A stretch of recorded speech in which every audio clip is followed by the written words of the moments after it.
Challenge দেবেন।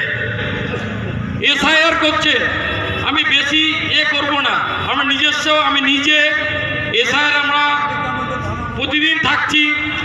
দেখুন SIR যেটা করছে সেটা 2 বছর লাগে, সেটা তড়িঘড়ি করে 2 মাসে তারা শেষ করছে। অনেক বিওলারা শেষ হয়ে গেছে, অনেক বিওলারা কান্নাকাটি করছে। এরকম পরিস্থিতি শুধু আমাদের অঞ্চলে, আশেপাশে সারা পশ্চিমবঙ্গে থেকে হচ্ছে। আমি আমাদের অঞ্চলের থেকে বাস্তব কথাটা আপনাকে তুলে ধরছি যে বিওলারা কি পরিশ্রম করে, তার সঙ্গে এই বিওলারা জীবনে কাজ তুলতে পারতো না। অভিজিৎ দা বলছিল বিএলও 2 পাশাপাশি যদি আমাদের কর্মীরা না থাকতো জীবনে কাজ উঠতো না। যেটুকু করছে কেন আমরা করছি, একটা বৈধ ভোটার আমাদের দিদি এবং অভিষেক ব্যানার্জি বলেছে একটা বৈধ ভোটার যাতে না বাদ যায়। ঢ্যাঁড়স কুমারের লোকজন এসে গেছে এখানে ভোটার লিস্ট থেকে নাম কাটার জন্য। ঢ্যাঁড়স কুমারকে পাঠালেই ভোটার লিস্ট থেকে নাম কেটে বাদ যাবে? এত সহজ?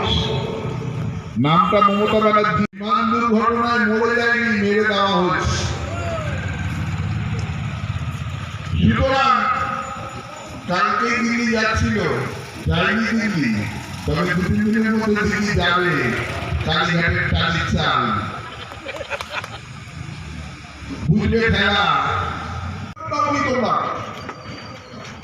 আবার তোমরা বড় বড় কথা বলছো, মানুষকে ভুলভাল করছো, মানুষের জন্য কাজ করো না, মানুষের বিপদ আপদে পাশে থাকো না।